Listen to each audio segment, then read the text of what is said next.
Welcome to the Douglas Murray channel. It's going to be a hot argument between Douglas Murray and Paula Ron Adrian today. Well, a stellar panel. Douglas, let me start with you. You read a great piece this week for The Telegraph about this weird trend. I agree with you. I think it's weird, where we're being compelled to just apologise constantly for everything that happened in the past. Why are we doing this? That's right. It's a very strange act of masochism, really, and an act of masochism carried out by people who don't seem to know anything. I mean, people talk about the British monarchy having to apologise for slavery. It was King George III who signed the Anti-Slavery Act into law in 1807. Prince Albert gave one of the most extraordinary anti-slavery addresses when the British were still policing the anti-slave trade on the high seas in 1840 to the Anti-Slavery League in London. All of this was addressed 200 years ago. And today, unfortunately, there's a kind of new type of malcontent, and usually also a huckster to boot, who just decides that none of this happened. Usually it's because they don't know it happened. And as a result, they look at our history and everything in our country, right up to just, innocent pastimes like cricket, and they decide to name everything as guilty. And, you could do this to everyone and to everything, but most civilizations and cultures don't behave like this because most of them aren't just masochistic and so self-hating. All right, Paula, your response to that? Douglas argues against constant apologies for historical events, while Paula stresses the importance of acknowledging past wrongs. They discuss the impact of these acknowledgements on current social issues.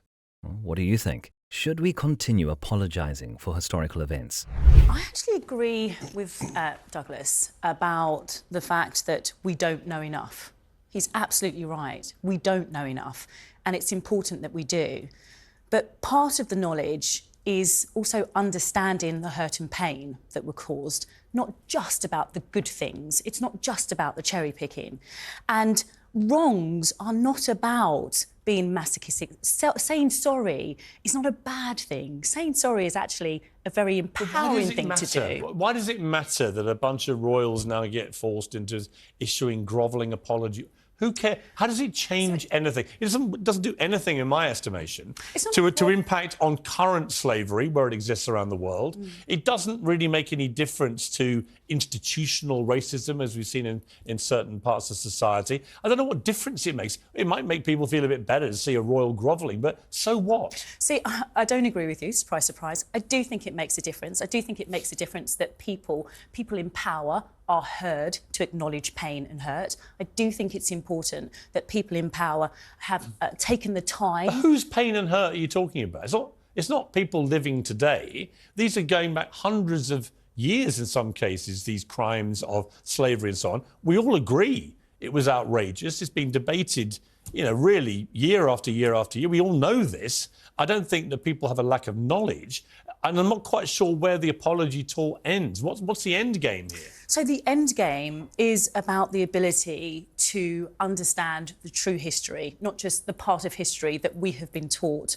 And that is the difficulty. So you're talking about who's the apology for. Well, the apology is for me. The apology is for those who have suffered. The apology is for those who continue to struggle through colonialism and through slavery. And I do think that it's important that royalty are coming forward and saying, we apologise for the part that we... All right, so is that it? Is that enough? When is enough? Enough. If we all say sorry today... Hang on. The British government, when is enough enough? To repay, to compensate slavery. So if we all say sorry today... enough? Well, that's my question to you, and you're not answering it. My point is, if we all say sorry today, it was terrible, which we all know, yeah. Can we then say, right, that's done, we're going to look forwards, we're going to be positive, we're going to celebrate our... Piers is questioning the effectiveness of apologies from historical figures like royalty.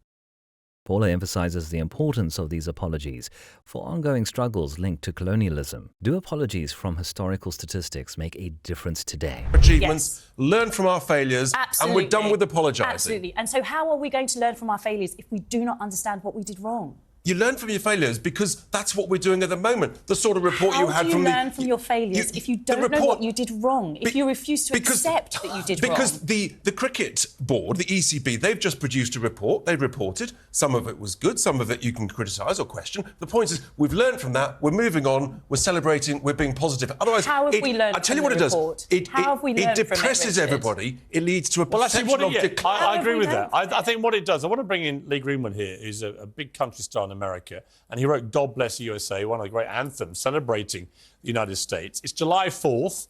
Obviously, as I said at the start here, Lee, we don't celebrate it with quite such enthusiasm this side of the pond.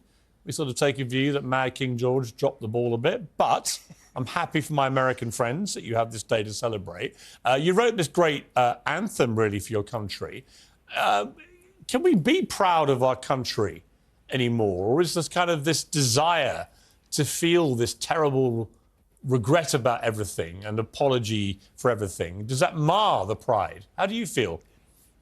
Well, I'm going to go out on a limb here and just say the people that I run with and talk to, and believe me, I tour across America all the time. We do 140, 50 days a year, every doghouse, outhouse, and roundhouse. And I talk to the American public. They listen to what I say, listen to what I sing. I happen to be a country music performer, but I was born in California, spent 20 years in Nevada. I live in the South now. And I wrote this song because it was for unity. It's a unity and for military sacrifice. And yeah, America started as an interesting expedition and then an experiment, and we fought it out. We fought each other in the Civil War and said, okay, we're going to bury the hatchet. Lee Greenwood and Douglas discuss the balance between national pride and historical accountability. They argue that constant apologies can undermine a country's achievements. Is there a middle ground? Here. The trouble is, as we move forward, a lot of people try to change history.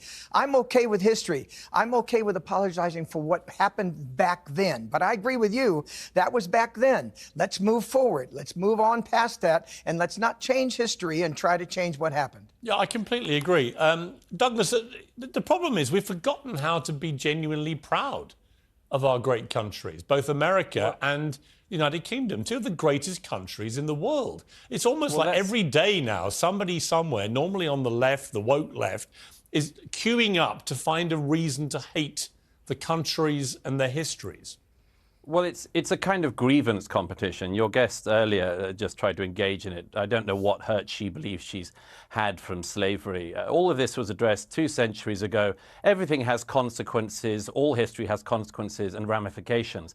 But, you know, if we were to play this fairly, we would at least look at all of the countries around the world that engaged in the slave trade who are simply not interested in any form of reparations. The Ottoman Empire. Paula confronts Douglas on his comments about historical pain, while Piers clarifies the point. They debate the relevance of past suffering to today's society. How should we address historical grievances? All the Arab countries who not just traded far more slaves than across the Atlantic, but castrated all the men so that there wouldn't be any more African slaves after them. They worked them to the bone. I see no interest across Africa in paying reparations for selling their brother and sister Africans into slavery or for working them to the bone to the present day. There is slavery across Africa today. In fact, there are more slaves in the world today than there were at the height of the transatlantic slave trade. So some of us are simply a bit bored of hearing people ripping at closed wounds and then crying about their hurt or their presumed hurt. Because everybody could do this. 1 million Europeans were stolen by North Africans over the course of decades of the North African Barbary pirate slave trade. Where would you end if you did that? The answer is you couldn't end, because nobody is alive who has actually suffered the hurt, and nobody is alive who did the wrong. And I'd make one other point, if I may. It's always the countries that people want to come to who are put through this struggle session. Britain, like America and France, are the most desired destinations for migrants worldwide and have been for centuries. Why is that? It's not because we're racist, it's because we're better. It's because we're good. It's because when we see racism, we actually call it out and recognize it as a sin. Try finding that across Africa. Try finding that across the Middle East or in China. Nobody would hear. So what we have is a situation where the more virtuous countries are presented as the worst countries. It's sick, and most of us are tired of it. Thank you, Douglas.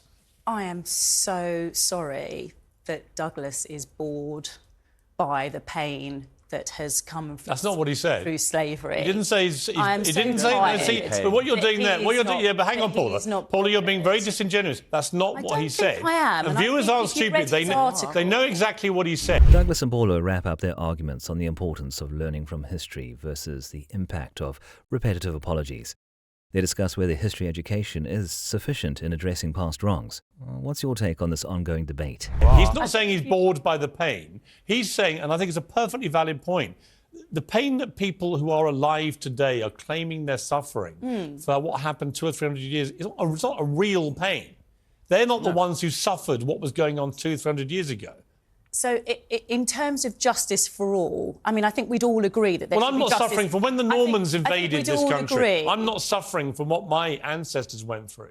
I noticed Or that from I'm the- not being allowed to respond. But hang I on, or noticed from the if Romans. there's- In other words, where do you take this? I mean, should I now be Well, I can feeling take it pain to from what the 2015. Romans did to this In country? terms of slavery, I can take it to 2015 when the slave owners were compensated by the government. So I can take it to that extent. where does your personal pain And come? I can say to you, that I don't think that apologising is a bad thing. I think that apologising for a wrong is a good thing. I think that the Dutch royal family have done a fantastic thing in acknowledging I think it'll make... All right. what has gone OK, I wrong hear you, but in look, I society. honestly think it'll make... Piers and Paula emphasize the need to understand history to avoid repeating past mistakes. They call for a balance between learning from history and moving forward. Do you agree with this conclusion? Thank you for tuning in to the Douglas Murray channel. If you enjoyed this debate, don't forget to hit the like button and subscribe for more thought-provoking discussions. Let us know your thoughts in the comments below. Until next time, stay curious.